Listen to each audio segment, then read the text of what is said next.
Welcome back to Our Mindful Process. My name is Craig, and we will continue reading from Maintain, the second book in this series, A Human's Guide to Inner Compassion, copyright 2025 by Craig A. Burns.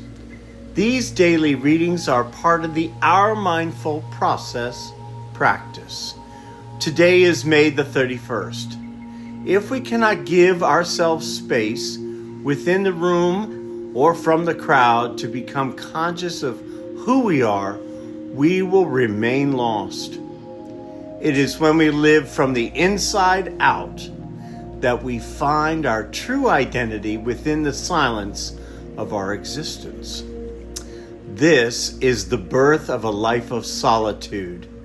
In this frame of existence, we learn and we start to learn how to live in the world, the physical world, and yet be aware of its impermanence. Living in the present moment allows us to make a decision to surrender in willingness, accepting what is in front of us without manipulating events or reacting with aggression. We can find unconditional love.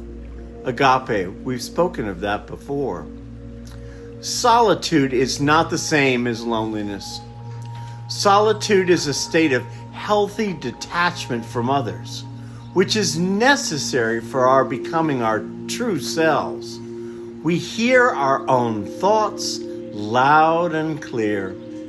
This can be unsettling, but it's important to face any negative thoughts in our minds.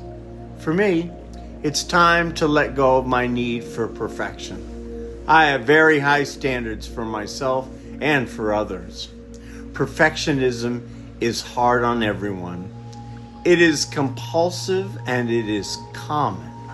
We can't control it.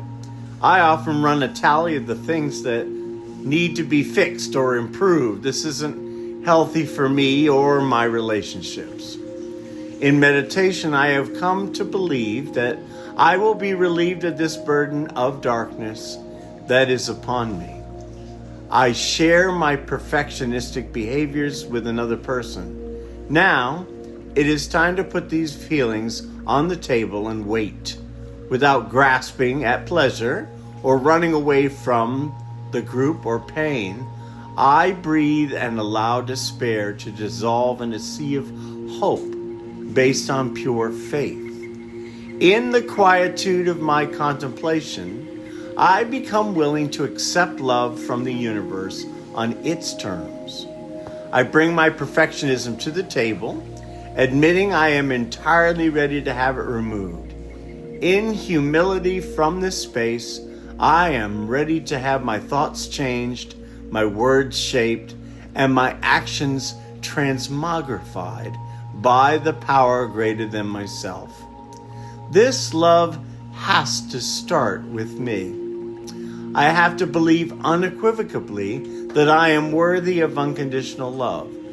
I have to act as if this is true, meeting this spiritual momentum halfway. To do this, I have to be in total favor of being forgiven. Spiritual teachers tell me that not allowing that transformative power of forgiveness to take hold is a violation of spiritual law.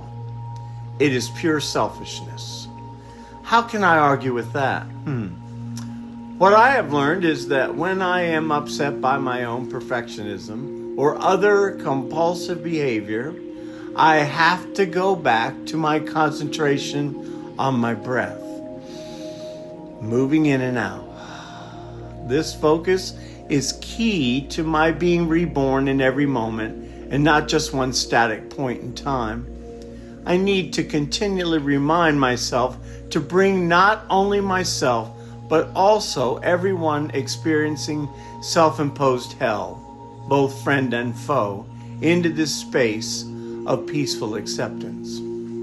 As I go through the rest of the day, I look for opportunities to serve others, being open to sending love as well as receiving it. What opportunities do you have to serve others, being open to sending love and receiving it.